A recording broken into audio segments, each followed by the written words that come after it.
มีบูชาดอกบัวดอกน้อยเฝ้าคอยคนที่ใจบุญมาโอบเอื้อเกื้อกูลรู้ค่าของบุญเก็บบัวขึ้นมาเพื่อสร้างความดีและเสริมบารมีดังว่าใช้ดอกบัวนี้บูชาพระสัมมาสัมพุทธองค์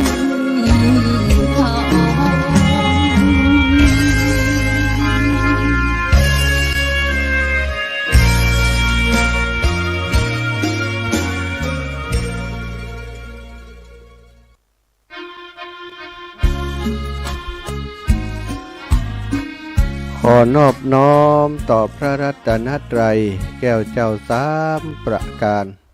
น้อมเอาคุณพระพุทธเจ้าคุณพระธรรมเจ้าคุณพระสังฆเจ้าคุณพระอรหันตเจ้าอริยสงฆ์เจ้าชูตนชูองค์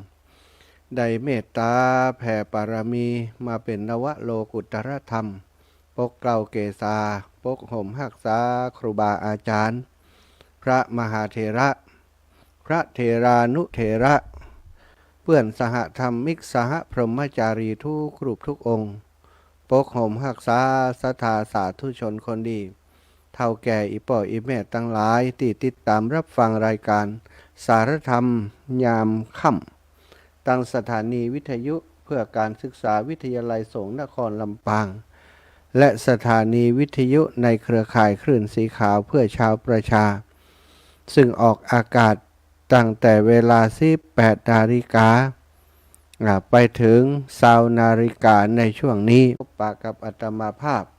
พระมหาสมชาติชาตปัญโยวัดบรรพตสถิตตำบลพิจัยอำเภอเมืองจังหวัดลำปางรับผิดชอบดำเนินรายการวันนี้ครูบาอาจารย์คลื่นสีขาวท่านอาจารย์พระครูอภิวัฒนวิกรมมีภาระธุระทางศาสนาในหน้าที่เลขาและก่อนในหน้าที่รองเจ้าคณะอำเภอดอยหล่อต้องปฏิบัติหน้าที่แทนหลวงพ่อเจ้าคณะอำเภอดอยหล่อเนาะในกิจกรรมกิจการทางคณะสงฆ์หลายอย่างหลายประการได้แจ้งผ่านช่างเทคนิคน้องเจมาว่าวันนี้ท่านอาจารย์สมชาติเข้ารายการแทนกรรมนะศรัทธาญาติโยมแจ้งมาตั้งแต่ตอนบ่ายพุ่นละเนาะก็ได้เตรียมตัวพอสมควรที่จะได้นำเสนออุจากับศรัทธาสาธุชนเท่าแก่อีป่ออีแม่ทั้งหลายในช่วงนี้ในเวลานี้ศรัทธาอีป่ออีแม่ทั้งหลายวันนี้ก็เป็นอีกวันหนึ่ง ตั้งแต่ตี 4เนาะออกเดินทางจากวัดจากวาไปยังบ่แจ้งยังบ่มืดในช่วงมืดยังบ่แจ้งกำเตือไปเดินทางไปอำเภอเวียงป่าเป้าเป้าหมายที่วัดพระธาตุจอมพออำเภอเวียงป่าเป้าจังหวัดเชียงรายเพื่อ ช่วยงานของครูบาอาจารย์หลวงปู่พระครูปฏิพันธ์ธรรมทินซึ่งวันนี้เป็นวันที่ทางวัดพระธาตุจอมพอมีพระเพณีส่งน้ำพระธาตุแล้วก็พอดีช่วงที่ผ่านมาเนี่ยหลวงปู่แล้วก็ศรัทธาญาติโยมวัดพระธาตุจอมพอก็ได้หันว่าโอ้พระธาตุเจดีย์สีมันหม่นมันมองไปกำแพงแก้วก็โอ้เก่าคล่ำคล้าไปนะสีพระธาตุเจดีย์มีหญ้าขึ้นพวกอย่างพวกนะแล้วก็ตรงชัดยอดยางก็มนมองหลวงปู่ก็พอมีศรัทธาญาติโยมเปิ่นปวารณาในการซ่อมแซมชัดพระธาตุแล้วก็ตัวองค์ของพระธาตุทำสีละสีใหม่หลวงปู่ก็เลยได้ฉลองศรัทธาญาติโยมเนาะทำชัดใหม่ซ่อมแซมเอาชัดเก่าเนี่ยมาซ่อมแซมมาปรับปรุงเปิ่นเรียกว่ามา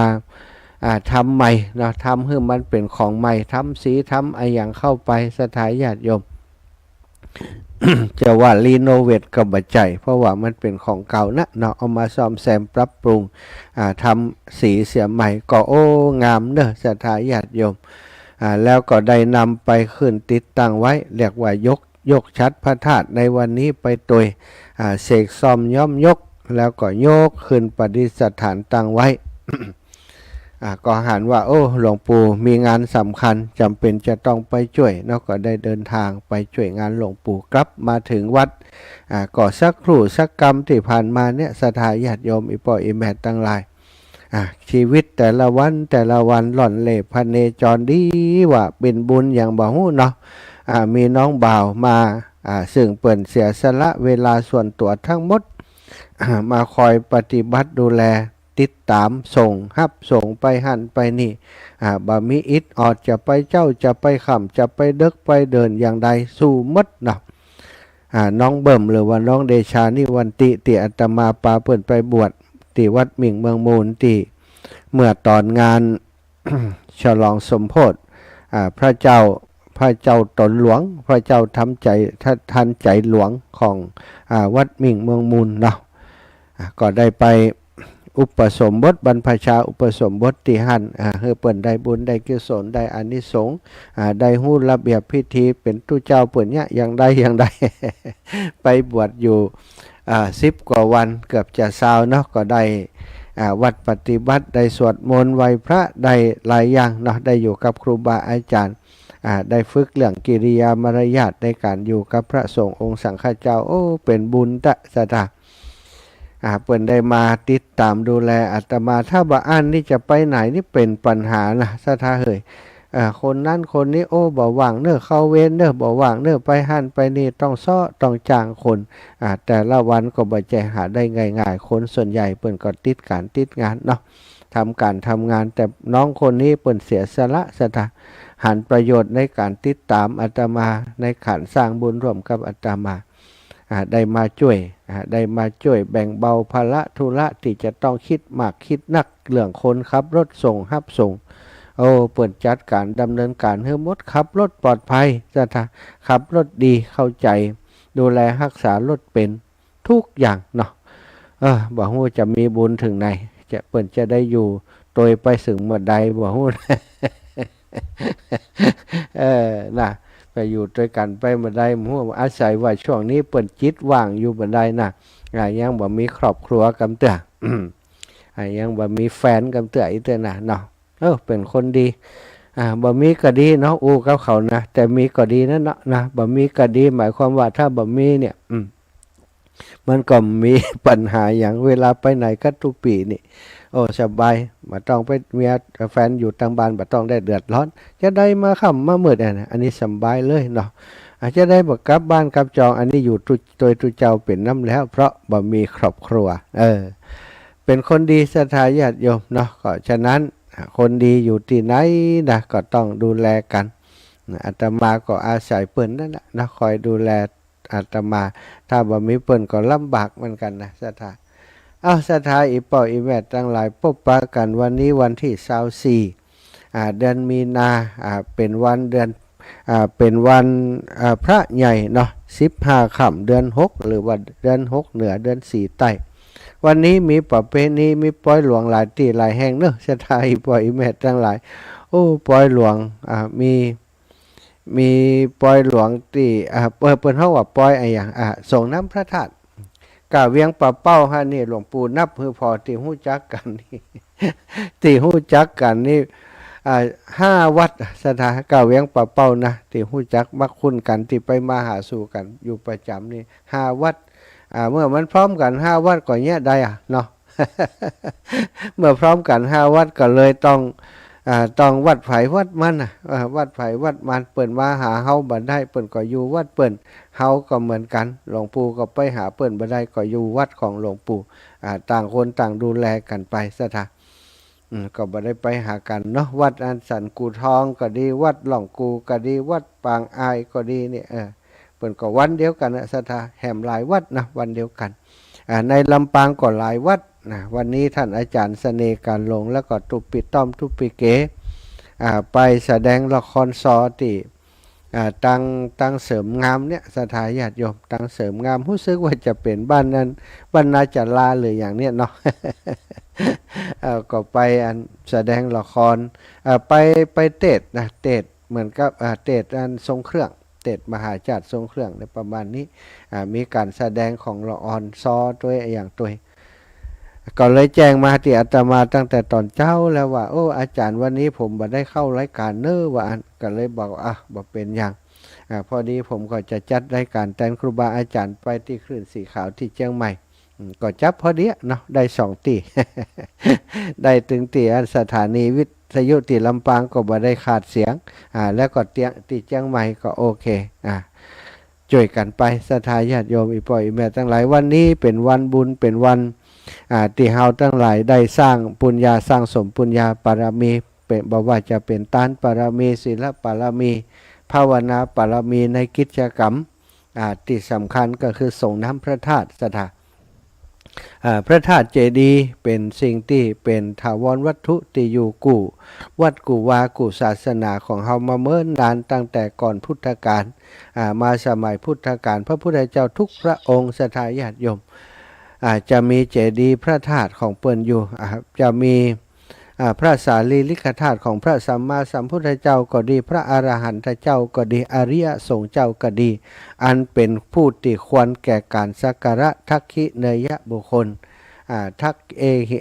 ขิเนยโยนะทักขิเนยบุคคลเป็นผู้ที่ควรแก่ทักษิณาทานเป็นผู้ที่ควรแก่คันการเคารพกับกราบไหว้พระอรหันตเจ้าทั้งหลายฉะนั้นในการส่งน้ำพระธาตุก็เพื่อจะระลึกถึงกุลของพระอรหันตเจ้าอันมีพระพุทธเจ้าเป็นเก้าเป็นประธานเป็นบุญใหญ่เป็นอานิสงส์ใหญ่เป็นสิ่งที่เจ้าพุทธทั้งหลายควรจะกระทำศรัทธาบางคนก็บอกว่าโอ้สรีระธาตุของไผบ่ฮู้อาจารย์ธาตุของอันพระธาตุของไผบ่ฮู้นะไหวไปไหวโดยบ่ฮู้บางผ่องก็พระบรมสารีริกธาตุของพระพุทธเจ้ามันจะแม่นกว่าให้นะศรัทธาความศรัทธาเลื่อมใสในพระพุทธศาสนาวัตถุอย่างต่างๆบอกว่าจะสิ่งที่เป็นใจแทนพระพุทธเจ้าในพระพุทธรูปก็ดี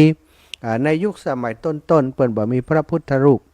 พระพุทธองค์เวลามีคนมาถามว่าถ้าพระพุทธองค์บ่อยู่เนี่ยหมู่ข้าพเจ้าทั้งหลายจะอย่างดีเวลาระลึกถึงพระองค์ก็บอกว่ากราบต้นโพก็ได้ไหว้สาถึงต้นโพระลึกถึงกุลของเฮากุลพระพุทธพระธรรมพระสงฆ์พระอรหันตเจ้าทั้งหลายหรือว่าจะมาเนี่ยกราบไหว้สาที่พระคันธกุฏีของเฮานี่ก็ได้ศรัทธาหรือว่าจะสร้างพระธาตุเจดีย์อย่างที่เป็นสัญลักษณ์เป็นตัวแทนก็แล้วแต่ไผจะศรัทธาเลื่อมใสอย่างใดแล้วก็ขอให้น้อมถึงกุลพระพุทธเจ้าศรัทธาพระพุทธรูปที่เปิ้นได้สร้างขึ้นเป็นสารูปปิมปาเป็นตัวแทนของพระพุทธเจ้านั้นศรัทธาญาติโยมก็เวลาเฮาน้อมกราบเปิ้นเนี่ยเฮาก็ให้ได้กราบถึงกุลของพระพุทธเจ้ากุลของพระพุทธเจ้ามีมากมายมหาศาลแต่จะสรุปลงว่าเป็นพระเมตตาคุณพระมหากรุณาธิคุณพระบริสุทธิคุณพระปัญญาคุณเหล่านี้แหละศรัทธาที่เฮาควรจะระลึกถึงเวลาส่งน้ำพระธาตุก็ดีเนี่ยอย่างก็ให้ระลึกอย่างระลึกถึงคุณพระพุทธเจ้าพระอรหันตเจ้าทั้งหลาย ที่ได้นำพระธรรมคำสั่งสอนมาเผยมาแผ่ให้หมู่เฮาได้เข้าอกเข้าใจปฏิบัติตามตั้นมาเป็น 2,500 ปีแล้วก็ยังมาถึงหมู่เฮาเจ้าข้าทั้งหลายอยู่พระอริยสงฆ์ทั้งหลายที่ได้นำธรรมคำสั่งสอนมาก็ถือว่าเป็นทักขิเนยบุคคลควรแก่ทักษิณาควรแก่ขันเกาเคารพกราบไหว้สาวันนี้เฮาได้เคารพกราบไหว้สาสารีริกธาตุของไผก่อนแล้วแต่ศรัทธาให้น้อมนึกไปว่าพระบรมสารีริกธาตุของพระพุทธเจ้าอันเป็นพระอรหันต์เอกของโลกนั้นสถิตอยู่ที่ไหนกระจ่างพระองค์จะแผ่บารมีมาในสถานที่เฮาได้ระลึกถึงด้วยศรัทธากราบไหว้สาไปก็เท่ากับว่าเฮาได้กราบไหว้สาพระบรมสารีริกธาตุสถานอันบริสุทธิ์ของพระพุทธเจ้าที่ยังมีอยู่ในโลกใบนี้พระบรมสารีริกธาตุของพระองค์เนี่ยถ้าเปิ่นมีการสร้างพระธาตุเจดีย์ที่ไหนศรัทธา ก็จะไปอยู่ที่นั้นหลายที่หลายแห่งบางคนเนี่ยยามน้อยเฮายังเกยหันอยู่นะเกยหันกับปอกกับแม่สมัยก่อนมันมีไฟฟ้านะมันมีดาวเทียมอย่างสมัยนี้นะสถาหันไฟสีเขียวหมั่งชุกยงนะลงขึ้นลงที่อันพระธาตุเจดีย์ที่อยู่ที่บ้านอาตมาหันนี่ก็คือพระธาตุวงตาเนี่ยพระธาตุวงตาอยู่ทางใต้อยู่ทางทิศตะวันออกของบ้านอาตมาทิศตะวันออกแจงใต้นอนอยู่บนจานนี่มืดนี่นะศรัทธาญาติโยมจะหันบางเตือเดินเปงมันอันเดินเปงนี่เมฆมันบังเนาะบังพระจันทร์เนี่ยมีช่วงที่มืดเนี่ยที่เฮาหันแสงบางเตือก็มีแสงนั่นน่ะพระจันทร์ก็ยังขึ้นอยู่ยังส่องสกาวอยู่บนฟ้าแต่ก็ยังดวงดาวก็เต็มฟ้าแต่ก็หันธาตุหรือว่าหันดวงไฟดวงหนึ่งสีนวลจะน้ำเงินก็มจะน้ำเงินเป็นน้ำเงินเขียวสว่างเดี๋ยวก็เป็นลายสีศรัทธาญาติโยมได้หันหลายครั้งนะไม่ใช่ครั้งเดียวนะได้หันหลายครั้งแม่ก็ปอบเปิ่นก็บอกว่าโอ้อันพระธาตุเปิ่นไปแอวหากันวะพระธาตุวงตาไปหาพระธาตุบ่อนเวียงบางเตือก็ลุกพระธาตุบ่อนเวียงมาปะกันกลางทางอีวะศรัทธาโอ้ไหลขึ้นตามไม่เก้าฉ่ำฉาไม่อันที่อยู่กลางตรงกลางนาเนี่ยขึ้นลงไหลกันอยู่เป็นสิ่งที่อัศจรรย์นะศรัทธาญาติโยมปัจจุบันนี้พระธาตุ2 ดวง 2 องค์นี้ก็ยังอยู่นะพระธาตุวงตาและพระธาตุเจ้าอันหม่อนเวียงทุกพระธาตุเนอะศรัทธาญาติโยมบางเตือเปิ่นไปแอวหากันข้ามตำบลไปนะข้ามตำบลข้ามอย่างไปเนาะพระธาตุเปิ่นบักเกี่ยวกับตำบลกับพื้นที่แล้วศรัทธาพระธาตุอรหันตธาตุเปิ่นไปแอวหากันโอ้ไปหันอันนี้คือสิ่งที่สิ่งศักดิ์สิทธิ์นะยังมีอยู่ศรัทธาถ้าหมู่เฮาทั้งหลายมีความศรัทธาตีแน่วแน่ทำพิธีกรรมอย่างต่างๆด้วยศรัทธาถึงพระรัตนตรัยแก้วเจ้า3 ประการอย่างแน่วแน่จะได้หันสิ่งหมู่นี้ศรัทธาอาตมานี่หันบัดต่ำกว่า3 ครั้งหันที่เป็นแก้วเป็นลูกนี่นะแต่ว่าพิสูจน์มาได้ว่าคืออย่างถ้าจะว่าผีสือก็บันใจก็ ผีสือมันก็แดงปะลึงเนาะอันนี้มันจะออกสีน้ำเงินสีเขียวสีแล้วก็นวลนะศรัทธาร้อยไปนะเปิ่นบอกว่าคนเฒ่าเปิ่นจะบอกว่าพระธาตุแต่ละตีบ่เหมือนกันว่าบางธาตุจะออกสีแดงอ่อนๆบางตีก็เป็นสีเหลืองสีชมพูบางตีก็จะเป็นสีอย่างที่อาตมาว่าแต่เกียน้ำเงินเขียวอ่อนอย่างเนี้ยที่หันเนาะอยู่ที่บ้านอยู่ที่จานบ้านสมัยก่อนหน้าฮ้อนนี่โอ้เปิ่นบ่ได้มีพัดลมเป่าโลซะทะต้องมานอนตักหมอกตักเหมยที่จานหลวงเนาะแล้วก็ที่จานหลวงนี่มันสามารถพอไปตั้งตั้งแพะตั้งตีนดอยที่พระธาตุตั้งอยู่นะมันก็เลยได้หันนะอันนี้ศรัทธาญาติโยมพระธาตุสิ่งศักดิ์สิทธิ์ยังมีอยู่เยอะแยะไปหมดถ้าเฮามีศีลธรรมเฮามีคุณธรรมมีศรัทธาในศาสนาอธิษฐานใจพอเถอะศรัทธาเฮาก็จะได้มีโอกาสได้หันเนาะถึงวันนี้ก็มีพระธาตุที่เปิ่นเคารพนับถือหลายที่หลายแห่งพระธาตุพนมก็ดีพระธาตุดอยสุเทพก็ดีพระธาตุลำปางหลวงพระธาตุพระแก้วดอนเต้าสุชาดารามพระวัดพระธาตุวัดพระเจดีย์เสาหลังทุกวัดทุกวาปัจจุบันนี้จะมีพระธาตุอยู่แล้วก็เปิ่นก็ไปขอ พระบรมสารีริกธาตุก็ดีอรหันตธาตุก็ดีมาจากทางประเทศอินเดียมาจากวัดที่ใหญ่ๆวัดอย่างวัดพระธาตุดอยสุเทพนี่เวลาสร้างพระธาตุที่ใดพระธาตุดอยตุงพระธาตุดอยสุเทพพระธาตุใหญ่ๆเนี่ยเปิ่นจะมีพระธาตุคือพระธาตุนี้เปิ่นขยายตัวได้ศรัทธาเปิ่นจะเอาใส่พระอบอยู่ถ้าจำนวนเยอะขึ้นเปิ่นก็แบ่งไปสร้างที่พระธาตุต่างๆที่เปิ่นสร้างกันเวลาสร้างพระธาตุเปิ่นบรรจุวางศิลาฤกษ์แล้วก็บรรจุหัวใจพระธาตุบรรจุพระบรมสารีริกธาตุไว้ที่อันกวนฉะนั้นวันนี้นะเปิ่นส่งน้ำพระธาตุหรือว่าช่วงนี้มีส่งน้ำพระธาตุที่ไหนศรัทธาญาติโยมมีโอกาสได้ทำบุญก็ไปได้ฮือทานก็ไปเปิดโรงทานก็ดี ไปเป็นเจ้าภาพสำรับสำรองคือครูบาอาจารย์พระสงฆ์องค์สังฆเจ้าก็ดีตลอดถึงไปร่วมกิจกรรมไปไหว้พระหับศีลไปฟังครูบาอาจารย์เปิ่นเจริญพระพุทธมนต์สวดถวายพรพระต่างๆล้วนแต่เป็นบุญเป็นกุศลทั้งนั้นก็ไปเก็บเกี่ยวกันเอาเนาะบางพ่องอายุเฮานักแล้วโอ้กิจกรรมต่างๆเงินหาเงินก็เพียงพอแล้วถึงวันนี้ขออย่างเดียวสะสมบุญกุศลการไปส่งน้ำพระธาตุสักการะพระธาตุการเป็นเจ้าภาพต่างๆในกิจกรรมส่งน้ำพระธาตุของวัดวาในหมู่บ้านในชุมชนของเฮาทั้งหลายอันนั้นคือบ่อเกิดแห่งบุญบ่อเกิดแห่งกุศลของเฮาเนอะไปกันเนาะช่วยสนองงานครูบาอาจารย์โอ้ถ้าเปิดส่งน้ำพระธาตุบ่มีไผมีกัดทุเจ้าย่อมแย่มพิธีมันก็จะหายไปนะวัฒนธรรมประเพณีอันดีงามเพื่อจะคัดเกลากล่อมเกลาจิตใจของมนุษย์คนเฮาก็จะหายไปขอบคุณศรัทธาญาติโยมทุกท่านทุกคนนะที่เข้ามาติดตามทาง Facebook ไลฟ์แม่เดือนเพ็ญทิมหว่างคุณธนาอะไรนี่ธารารัตน์นะธารารัตน์นิพัฒนานะหลายท่านหลายคนธาราธรธาราทัศน์นี่นะน้องสาวแต่ธาราธรธาราธรสายคำอยู่ปุ่นนะกะอยู่ภาคใต้นะอยู่ภาคใต้ก็ลีเป๊ะนะแล้วก็น้องสาวที่แม่แต่งเนี่ยน้องพันิตาพรหมมิตรแต่เจ้ามีแฟนรายการอยู่ออสเตรเลียโทรมา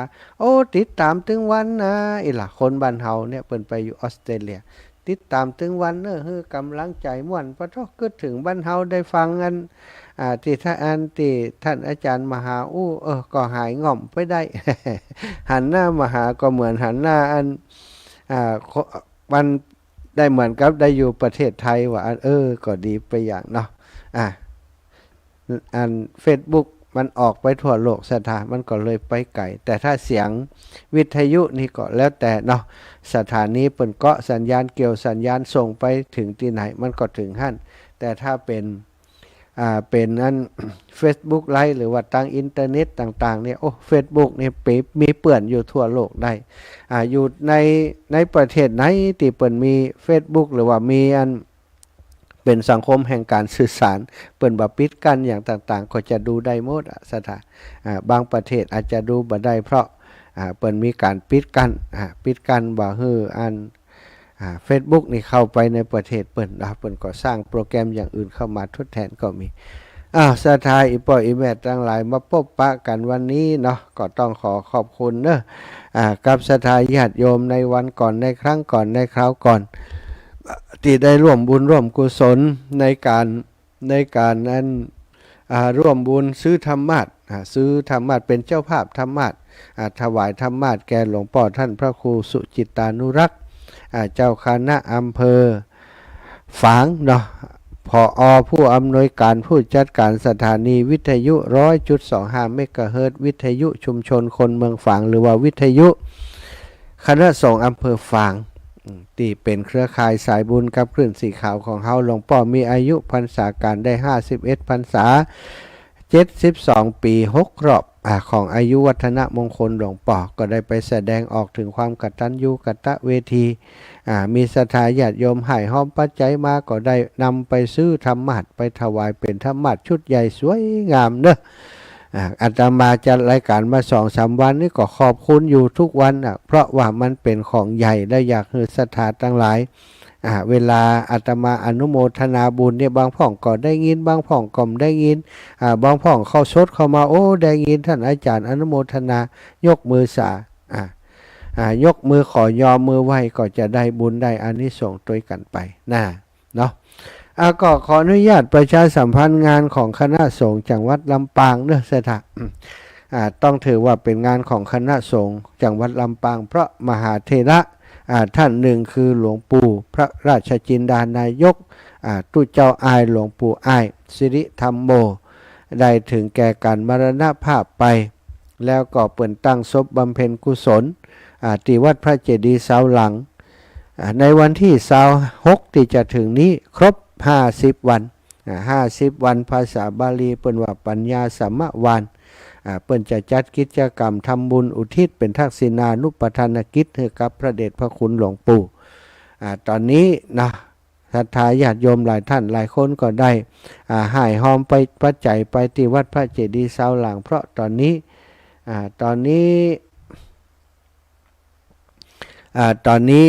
ก็ได้เตรียมการงานกันไว้เนาะต่างวัดพระเจดีย์เสาหลังก็ได้เปิดบัญชีไว้เป็นบัญชีที่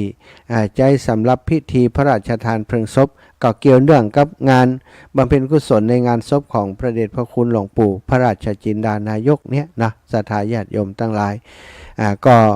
เลขที่บัญชีก็จะขึ้นเวลาอาตมาไลฟ์สดก็จะขึ้นอยู่เนาะศรัทธาอ่านโดยพอใน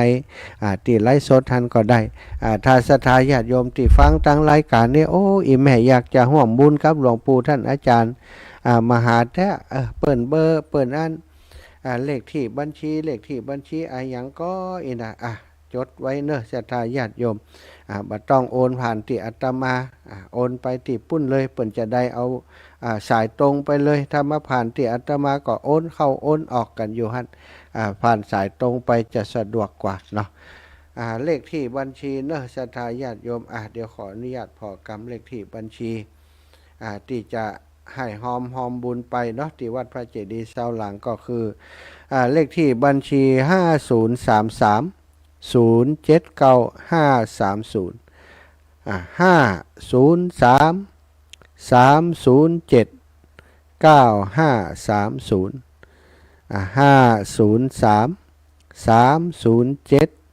9530 503 307 9530เนอะศรัทธาญาติโยมสามารถโอนปัจจัยไปหอมบุญกับเปิ้นได้ปัญญาสัมมวาน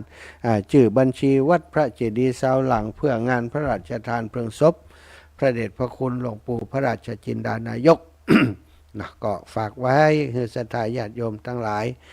ได้รับทราบเนาะศรัทธาญาติโยมพอเวลาก่อนสำหรับ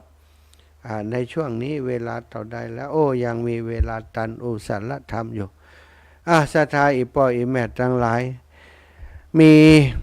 คนในสมัยนี้เนาะตะกี้เผลอไปอ่านเกี่ยวกับบ่ใจเผลอ เข้าไปอ่านข่าวสารบ้านเมืองสำหรับวันนี้มีเรื่องอะไรอย่างเด่นดีๆพ้องเนาะก็มีหลายข่าวติเกี่ยวกับเรื่องยาเสพติดเนาะศรัทธาบัดเดี๋ยวนี้กฎหมายเป็นจะได้ไปมาบ่ฮู้นะเปิ้นว่าคนที่มียาเสพติด5เม็ดเนี่ยเป็นผู้เสพบ่สามารถจะจับได้บ่คือจับเข้าคุกเข้าตารางบ่ได้นะมี5เม็ดเลยกลายเป็นปัญหาสังคมบัดเดี๋ยวนี้นะมนุษย์5เม็ดนี้มีนักมีหลายศรัทธา คนติดยาบ้ากันนักขนาดนักเพราะว่าทางการก็ไปตีความตรงเนี้ยมันมีบัดนักมันมีแค่5เม็ดปล่อยมันเตอะอีกนะศรัทธา ปล่อยมันก็เลยกินกันใหญ่เลยแต่ว่าเกิดภาพอุจจาระที่ทำให้กระทบกระเทือนจิตใจของพี่น้องชาวโคราชก็คือมีบุรุษผู้หนึ่งเนาะประสาทเสียประสาทเพราะว่าเสพยาเกินขนาดเกินปริมาณขึ้นไปทำเหมือนดีบัดร้ายกับหูปปั้นของแม่ย่าโมเนาะศรัทธาความเชื่อความศรัทธาความนับถือของคนเฮานะมันไปลบหลู่ไปเหยียดหยามเปิ้นนี่ถือว่ามีความผิดเหมือนกันนะศรัทธามีความผิดต่อสังคมขนาดเอาเปิ้นสามารถเอาโทษเอาความอันนี้ก็คงจะต้องติดคุกติดตารางนะพอท่าแล้วนี่เพราะว่าสิ่งที่ทำไปเนี่ยมันเกินที่จะรับได้สำหรับคนในสังคมไปแก้ผ้าแก้ควาไปปั้มรูปอนุสาวรีย์แม่ย่าโมรูปปั้นเพิ่นศรัทธาญาติโยมมันเมายาขนาดนั้นน่ะเนาะบ่ฮู้แม่ย่าโมจะว่าอย่างใดพ้องนะเนาะมาขึ้นไปขึ้นมาเนี่ยไปอนาจารไปทำอนาจารกับรูปปั้นเพิ่นอันดิมดีอาตมาว่าหมอนี่ ไปไหนถ้าเขาจำหน้ามันได้มันจะโดนนะมันจะโดนซ้อมพ้องนะถ้ามันออกคุกมาแล้วนี่หรือไม่ก็สิ่งศักดิ์สิทธิ์มีหรอเทวาอารักษ์กาอย่างกัน เจ้าตีเจ้าดางผีสางนางไม้เนี่ยดีมันดีก็ เนาะดีมันดีก็โดนโทษทันไปนะ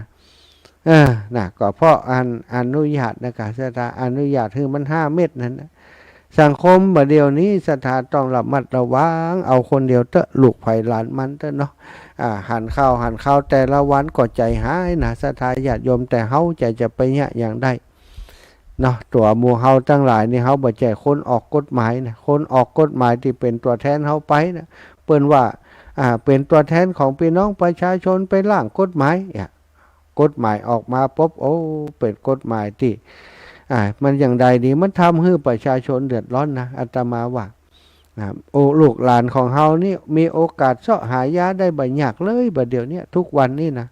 สถาแล้วมันบอกกลัวกันด้วย5 เม็ดบะห้ามเอาไปเกินนั้นเดี๋ยวมันจับได้มัน จะเป็นผู้ฆ่านะว่าเดียวมันก็ขายกำ5 เม็ดก็ได้กันหน่อสถาหน่อไปป้ากันนะ5 เม็ดขายกำ5 เม็ดพกไปกำ5 เม็ดกับมีไผ่เนี่ยเฮ้มันเป็นประเด็นปัญหาของสังคมในยุคนี้ในปัจจุบันนี้เป็นสิ่งที่น่ากลัวซะท่า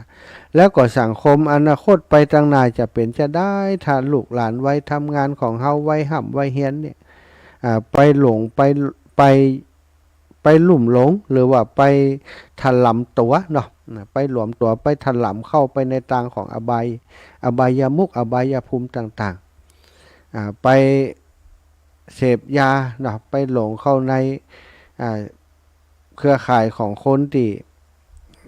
เสพยาค้าขายยาก้าไออย่างก้าต่างๆนี่ซะท่ามันจะถอนตัวออกยากคนที่ได้เสพแล้วเอาไปเอามาพร้อมมีตังเสพเอาคิงเอาไปส่งเขาบ้ากลายเป็นผู้ส่งเอาไปเอามาส่งเองได้ตังน้อยกลายเป็นผู้ฆ่าไปนะเพราะมันเป็นอย่างอีแล้วมันนักหนาเลยเอาบ่อยู่เอาคืนบ่ได้เลยสถาญาติอยู่100 คนพันคนที่จะกลายเป็นคนดีนี่สักคน2 คนนี่แทบจะเป็นไปบ่ได้เลยคนที่เป็นเสียไปแล้วเนี่ยบางครั้งอินดูเราอ่อนเฮียนหนังสือจัดเก่งจัดดีตอนน้อยๆตอนนี้เป็นคนที่มีสัมมาคารวะอ่อนน้อมพอไปหลงอยู่ในดินแดนแห่งสีเทานั้นกลายเป็นคนที่ก้าวร้าวไปเลยกลายเป็นคนที่มีจิตใจเหี้ยมโหดบุบตีพ่อแม่กระทั่งบางเป็นปัญหาที่ใกล้ซ้อมโดนลูกบุบลูกตีบ่ฮื้อมันก็ตีมันก็ซ้อมอยู่บ่ได้ละไปจากไปแบบนี้ก็มีสถาอันนี้คือเรื่องราวที่มันเกิดขึ้นในสังคมเฮาจะช่วยกันอย่างได้เนาะพระสงฆ์องค์สังฆเจ้าแม้กระทั่งวงการของพระสงฆ์เนี่ยสถาบางเตือบางทีบางวัดบางวาเนี่ยไปตรวจปรากฏว่าเป็นชีสีม่วงตึงวัดก็มีนี่คือปัญหาที่มันสังคมเขาจะเสื่อมลงไปติ๊กที่อย่างถึงวันนี้ประเทศไทยนี่เป็นอันดับ1ของโลกว่ะอันดับ1เรื่องอย่างซะท่าเรื่องของคนที่ในวัยทำงานแต่ว่าบ่มีประสิทธิภาพในการทำงานบ่มีประสิทธิภาพในการทำงานคือทำงานบ่เก่งทำงานบ่เป็นบ่อดทนในการทำงานเนี่ยทุกวันนี้ ประเทศไทยบอกก่อนนี่แรงงานไปอยู่ต่างประเทศอยู่ซาอุกาอยู่ฮั่นอยู่นี่แรงงานไทยไปนักนะปัจจุบันนี้ต่างประเทศเริ่มจะบ่เอาแรงงานไทยเพราะว่าแรงงานไทยนี่มักจะมีปัญหาเรื่องกินเหล้ากินยาพอมีปัญหาเรื่องทำงานแบบบัดเต็มเม็ดเต็มหน่วยคือทำงานหักแหงทำงานขี้ข้านทำงานบ่ค่อยเป็นอันนี้สอบช่างนี่ไปแต่พอไปถึงปุ้นเชื่อมก็บ่เป็นสอบช่างเชื่อมมาอย่าง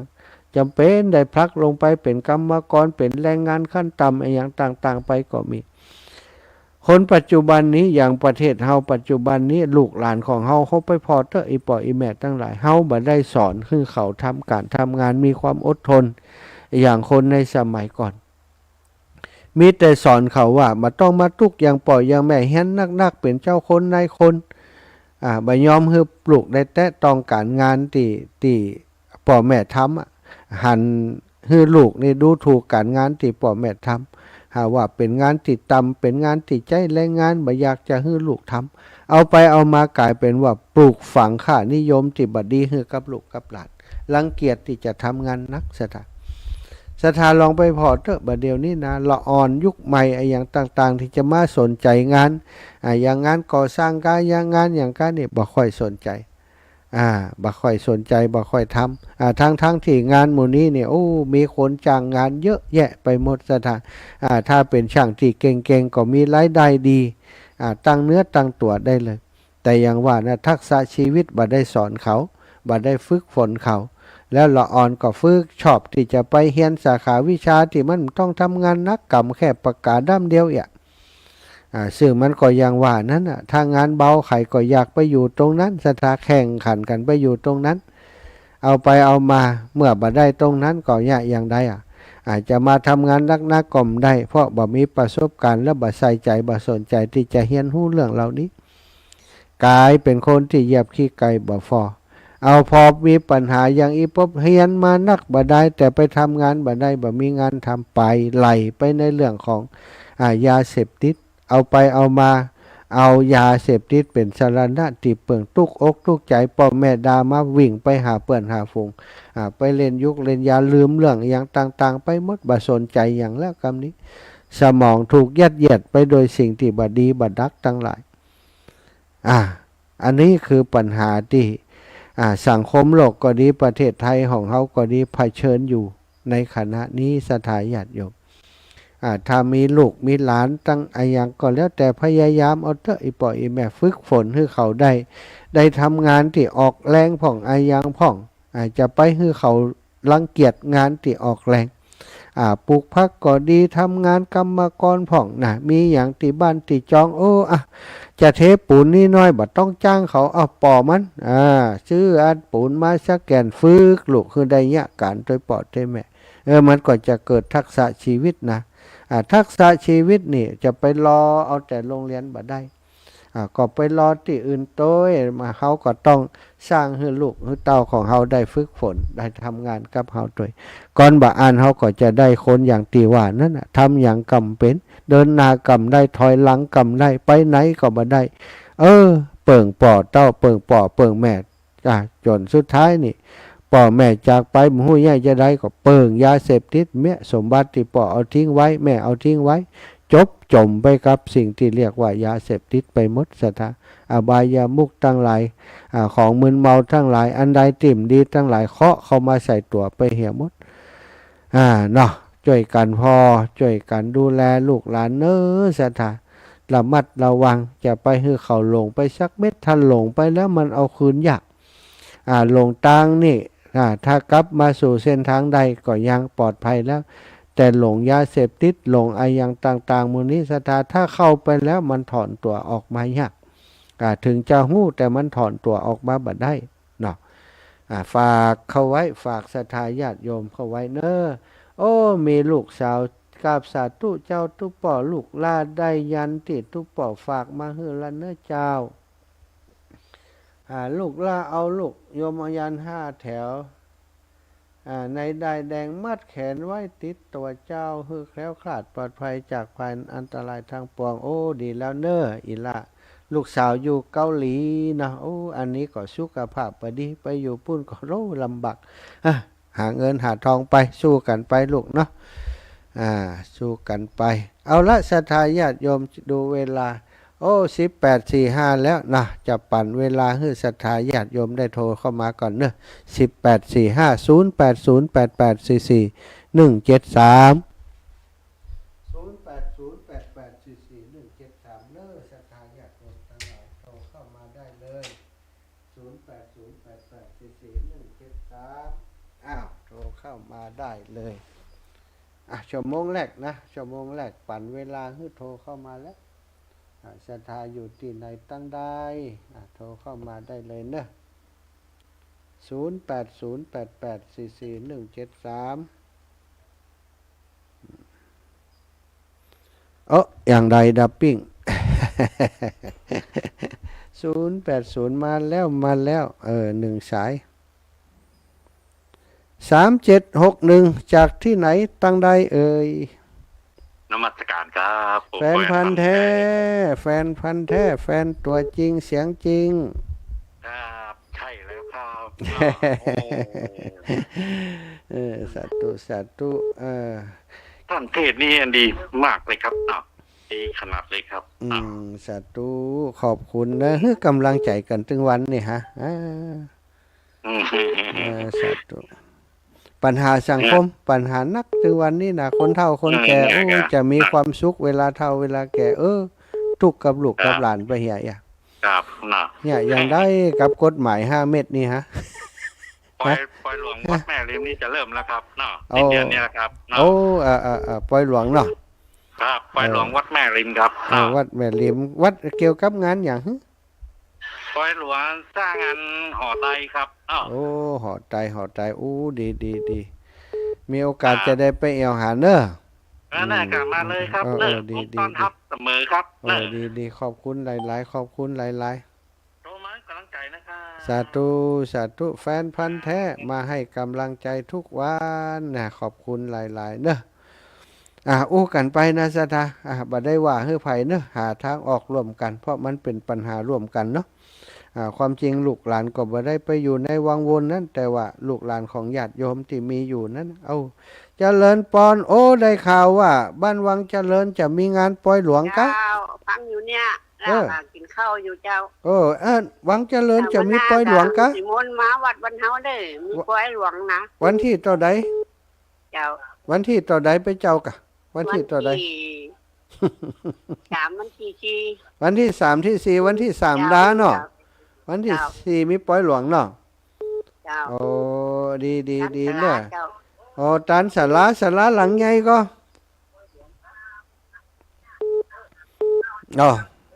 สาธุอีแบบเป็นหนวกฟังวิทยุแห่งบ่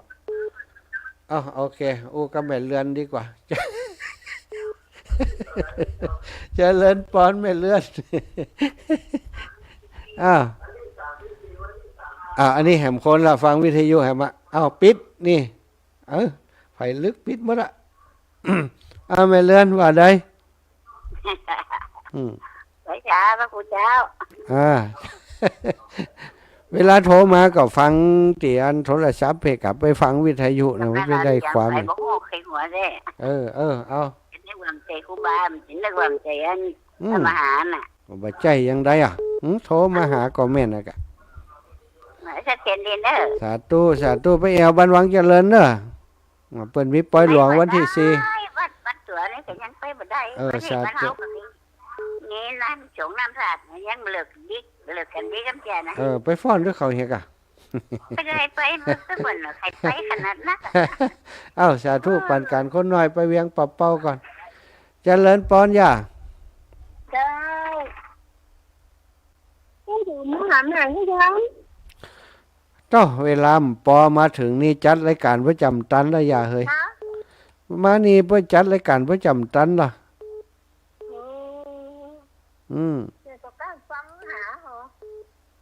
ฟังหาจะได้มาอีกอะ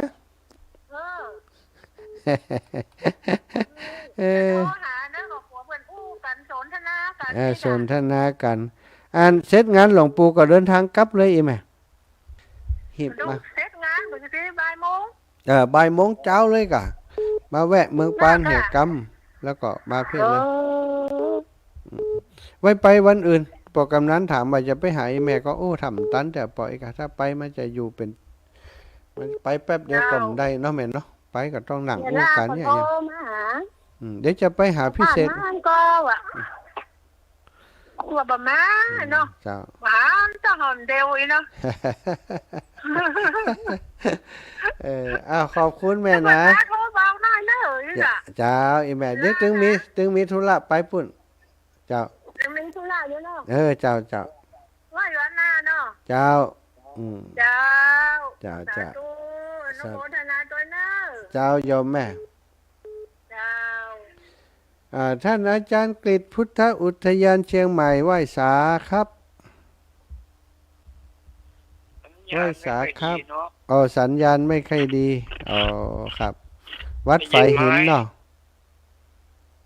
วัดไฟหินฮัลโหลได้ยินครับสัญญาณไม่ค่อยดีอาจารย์ครับผมครับสีขาวลูก วันติดภูเขาไม่เป็นไรไม่เป็นไรขอบคุณครับท่านอาจารย์เจริญปอน ครับ ไอ้สาเจ้าท่านอาจารย์ เจ้าแม่ ว่าเอาวันเจริญเทวะนอ ไปไปวันที่อัน4นี่นะจะไปนี่ เจ้า บอกพี่น้องวังเหนือนักเนอะไปแอวกันนักคือกำลังใจหลวงพ่อเจ้าคณะอำเภอน่ะวัดบ้านเกิดเปิ้นน่ะ ถ้ามีรถก็ไปอยู่ ไปกามไปมันได้นะเฮายังไปเลย มันไก่ หืม มันไก่เปลี่ยนไปเจ้าท่านอาจารย์จะ อยู่ไกลก็เขาจะไปฮับจ่ายการน้ำมันมา ก็คิดได้ก็เดี๋ยวใจกัน โอ้ น้ำมัน ไม่ได้อย่างโรน้ำมัน อาจา แปล รง ย์ก็เลยยังเติม น้ำ น้ำ มั มัน น แปลงกว่าเปลเลอร์อยู่ในถุงอีแม่ปุ้นนี่ เป็นกำลังใจท่านอาจารย์นะเจ้า สาธุอีแม่วัน เจ้า วัดเขาจะไปแอววังเจริญวันที่ ไอ้สาเจ้า 4พี่น้องวังเหนือใครป้ากันไปป้าปุ้นเนอบ้านวังเจริญเนอเอายายพรร้องวัวแดง มาที่การเจ้าหา เจ้าอีแม่ เดี๋ยวเรามาเปิดเนี่ย ไปเนี่ยอย่างอยู่กำลังเปิดเนี่ยนะก็เหี่ยวลงตรงเจง โอ้ เนี่ยล่ะ กุมกะแอวอากะ ก็มาออกกำลังให้น้อยอ่ะ เอาไม้กวาดมากวาดขยะผ่องพดน้ำต้นไม้ผ่องกับไปแอวติ๊กๆอ่ะเดี๋ยวกะมันหังกะมันหังมันเขาได้หมดแล้วมันสิเยอะ วิทยุกล่อมฟัง เวลาเปิ่นโทรกะโทรดีเหียเปิ่นอู้เลียงหยังกล่อมหูเหีย เปิด บัดเดี๋ยวนี้อยู่วัดบรรพตแล้วขอบคุณยายพรเนอะ นมัสการเจ้า บุญรักษายายพรคนเก่งคนดีเอาว่ากันไปศรัทธาญาติโยม วันที่ 4เดือนเนี้ยเดือนเมษายนเนอะศรัทธาญาติโยมที่บ้านใหม่วังเจริญนะวัดวังเจริญวัดวังเจริญเป็นวัดที่ท่านอาจารย์พระมหานพดลสุวรรณเมธีเนาะเป็นคนที่หันบวชอยู่ที่หันเป็นสามเณรหันนะแล้วก็มาอยู่บ้านใหม่วังเหนือก็ถือว่าเป็นวัดของครูบาอาจารย์เนาะในวันที่ 4จะปาศรัทธาญาติโยมไปเนอะศรัทธาญาติโยมตังลำปางอาตมาจะเหมารถฮือกันใครจะไปโดยพ่องช่วยกันออก จะเหมารถฮือเพิ่นช่วยออกเนาะแม่บัวเย็นจองตั๋วเนอะแม่บัวเย็นแม่น้อยอินยาสีมุนินาอีน้องลาไปกำไปอินดูเขาตาน้องลาบุญที่ลาโยธาถ้าสะดวกก็ไปเนอะลาเนอะน้องสมจิตนิ่มปอไก่ตัวใดวังเหนือนี่ไปด้วยกันวังเจริญนี่ไปออกจากลำปางไปก็ประมาณ2 ชั่วโมงถึงสถานะไปแอวด้วยกันไปร่วมบุญร่วมกุศลด้วยกันท่านอาจารย์พระมหานพดลสุวรรณเมธีเนาะเปิ้นก็ทำประโยชน์ให้กับศาสนากับวงการคณะสงฆ์ของจังหวัดลำปางของเฮามาโดยตลอดแต่เปิ้นว่าเก้ยถึงบ้านช่องห้องหอของเปิ้นนะวัดวาอารามของเปิ้นบ่ค่อยได้พัฒนาไปช่วยสักเท่าใดมีแต่ไปช่วยที่อื่นตอนนี้เพิ่งทราบข่าวเมื่อวัน2 วันนี่นะโยมเปิ้นว่าท่านอาจารย์เปิ้นเหมารถไว้นี้กันอีหล่ะพี่น้องต่างบ้านสันติภาพจะปากันไปที่บ้านวัดวังเจริญของท่านอาจารย์ในงานฉลองศาลาการประเรียนเป็นป้อยหลวงเปิ้นซะตาอาตมาก็กะอีเนาะวันนี้ก็เลยศรัทธาญาติโยมฟังพอดีแม่เนาะบ้านวังเจริญแต่กี้จะแม่ล่าก่อนเนาะแม่ล่าบ้านวังเจริญแต่กี้เปิ้นก็โทรมาบอกจะมีป้อยหลวงตานศาลาน่ะท่านอาจารย์ว่าแม่บ้านใหม่วังมนแล้วก็แม่แสงล่าเนาะแม่แสงล่าบ้านนั้นบ้านวังเจริญป้ากันปุ้นแม่แสงล่าอาตมาภาพไปอยู่ไปก็จะปาศรัทธาญาติโยมไปโดยเนอะแม่บัวเย็นเตรียมตัวฮื้อดี เดี๋ยวลูกสาวจะเดียดให้แม่ว่าไปแฮมมาอีนะวันนั่นก็ไปเนาะเที่ยวนี้จะเหมารถฮื้อได้นะเหมารถแล้วก็ช่วยกันใจเจริญปอนแม่หวินนาจลา เจ้า ษาพระอาจารย์ โอ้ จะเหมารถไปแล้วก็ออกคือตังคนเดียวแหละ ออก ไปตัวเสื้ออะไร เข้าใจอะไรอันก็แหละ เหมารถไปแล้วก็ออกตังคนเดียวเอง จะเหมารถฮื้อ ไปเถอะ นี่หรอ อะไร จะเหมารถฮื้อช่วยกันออกเอียเอ้ยเหมาอย่างใดเดี๋ยวนี้เขาก็เข้าใจกันนะ เปิ้นไปซ้อที่ไหนนี่ ฮะแม่ เปิ้นไปซ้อไหนกันนี่ ท่านอาจารย์เสน่ห์การลงเปิ้นไปซ้อปุ้นนะตั้งเสริมงามปุ้นนะวัดอย่างฮะ ไปว่า อาจารย์เสน่ห์การลงวันนี้เปิ้นได้เข้ารายการกัน วัน ไหม ที่26พระอาจารย์ โอ้กะ วันที่26เนี่ยวันจะถึงนี่วันนี้วันที่หยังก็ลืมหมดอ่ะ 24ย่ะ เจ้า14พฤษภาคมเนี่ยวันเฮือเนาะ 26เขามีอย่างหุ้ยแม่เฮ้ยจำได้นี่สัตตมปัญญาสัมมาวานหลวงปู่วัดเจดีย์สาวนะครับไปไหนมันได้ไหม เจ้าโหงเปิ่นสูงนั่งพระธาตุพระอาจารย์ อ๋อเจ้าสูงนั่งพระธาตุวัดนาจลา โอ้ ปีหน้าก็เนาะพระอาจารย์ เจ้าอนุโมทนาบุญด้วยอีแม่เด้อ ปีหน้าจะรีมวนพระอาจารย์ไหม ดี ปีหน้าก็เนาะ พักละออกดีก็ ดูบัลเลอร์บัตเตอร์พระอาจารย์นักเดี๋ยวนี้นะพักนักขนาดอ่ะ ฝนตกเนาะดินชุ่มฉ่ำเนี่ยมันออกดีนะขอบคุณแม่เด้อ ใส่แห่วันนั้นนะ โอ้ดีแล้วจุ่ม ปว เย็ ด น ลมก็ลมตัวลมเอาอันพักเองก็เอาก็ลำไยไปต้น โอ้น่ะก้าวน้ำไงเตียนในบ้านท่านนะ เจ้า โอ้ยอินดูตาห่มเย็นจะตายน่ะ เออ โอ้ ได้ โอ้อินดูตา ที่เก้าวันที่เก้าพักแรกต้นมันใหญ่แต่ อืม นั่นแหละ อ๋อโอเค ตัว อ้าว ที่เก้าพักแรกเนื้อมันเป็นหยังกันมันแต่กันมันแต่ อ้าวสาธุแม่นาจะพักก่อนพักกรรม เจ้า แต่พักเบรกแป๊บหนึง ไปจ้า สาธุโยมแม่สาธุแม่วินน่าจะลาโอ้มาแล้วหายไปหลายวันอ้าวศรัทธาญาติโยมฟังเพลงธรรมะอีกสักหนึ่งเพลงเดี๋ยวค่อยมาพบกันเนอะ